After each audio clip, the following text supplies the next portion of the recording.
मित्रांनो नमस्कार, जय श्रीराम. एनडीएला बिहारमध्ये मिळालेल्या दणदणीत यशाचे पडसाद महाराष्ट्रात उमटू लागलेले आहेत. काँग्रेसचे त्यांनीच बनवलेल्या इंडी नावाच्या कडबोळ्यातील त्यांचे सुखाचे साथीदार काँग्रेसचे लचके तोडायला सरसावून तयार होत आहेत. असं बघा, पंतप्रधान नरेंद्र मोदींनी 11-12 वर्ष मागे काँग्रेसमुक्त भारतचा नारा दिला होता. तो नारा अजूनही काम करतो आहे असे माझे मत आहे. मी अतिशयोक्ती करतो आहे असं वाटते. बिहारचे उदाहरण घ्या, मग महाराष्ट्राकडे येऊ. बिहारमध्ये काँग्रेसनी ऐतिहासिक नीचांक गाठलेला आहे. 2020मध्ये 70 जागा लढवून काँग्रेसला 19 जागा प्राप्त झाल्या होत्या. यावेळी 61 जागा लढवून केवळ 6 मिळालेल्या आहेत आणि काँग्रेसचा व्होट शेअर 9.6 वरून 8.7 वर आलेला आहे. बिहार जवळजवळ काँग्रेसमुक्त झालेले आहे. आता तुम्ही म्हणणार की ही काही एकट्या भाजपची कामगिरी नाही, तर बरोबर आहे. 2013-14मध्ये जेव्हा मोदीजींनी काँग्रेसमुक्त भारतचा नारा दिला होता तेव्हासुद्धा ही कामगिरी एकट्या भाजप करू शकणार नाही हे त्यांना माहीत होते. पण त्याचबरोबर हे शक्य आहे हे सुद्धा ते जाणत होते. म्हणजे आता बिहारचे उदाहरण परत घेऊ. काँग्रेसला ऐतिहासिक 6 जागांवर आणण्यात सगळ्याच पक्षांचा हात आहे.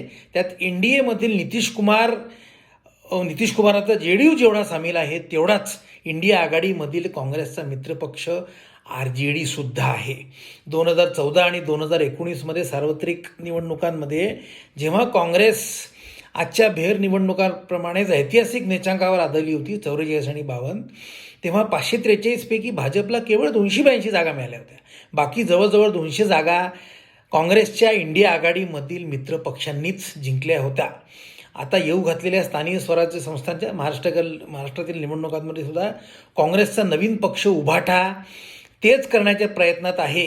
ज्या दिवशी बिहारचे निकाल आले त्याच दिवशी अंबादास दानवेंनी काँग्रेसवर जागा वाटपावरून निशाणा साधला. खरं म्हणजे बिहारमध्ये काँग्रेसनी 243 पैकी फक्त 61 जागा लढवल्या.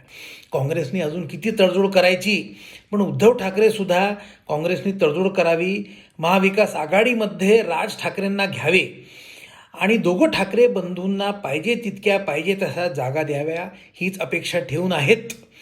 लोकसभा निवडणुकीत काँग्रेसच्या मतांवर ताव मारून उभाठाच्या 8 जागा आल्या. विधानसभेत मला मुख्यमंत्री करा असे म्हणत उद्धव ठाकरेंनी महाविकास आघाडीला अडचणीत आणले.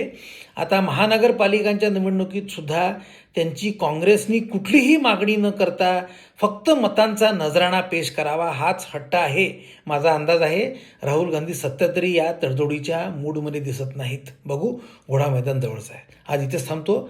आमचा व्हिडिओ आवडत असेल तर लाईक करा, शेअर करा, चॅनलला सबस्क्राईब करा. जय हिंद, जय श्रीराम.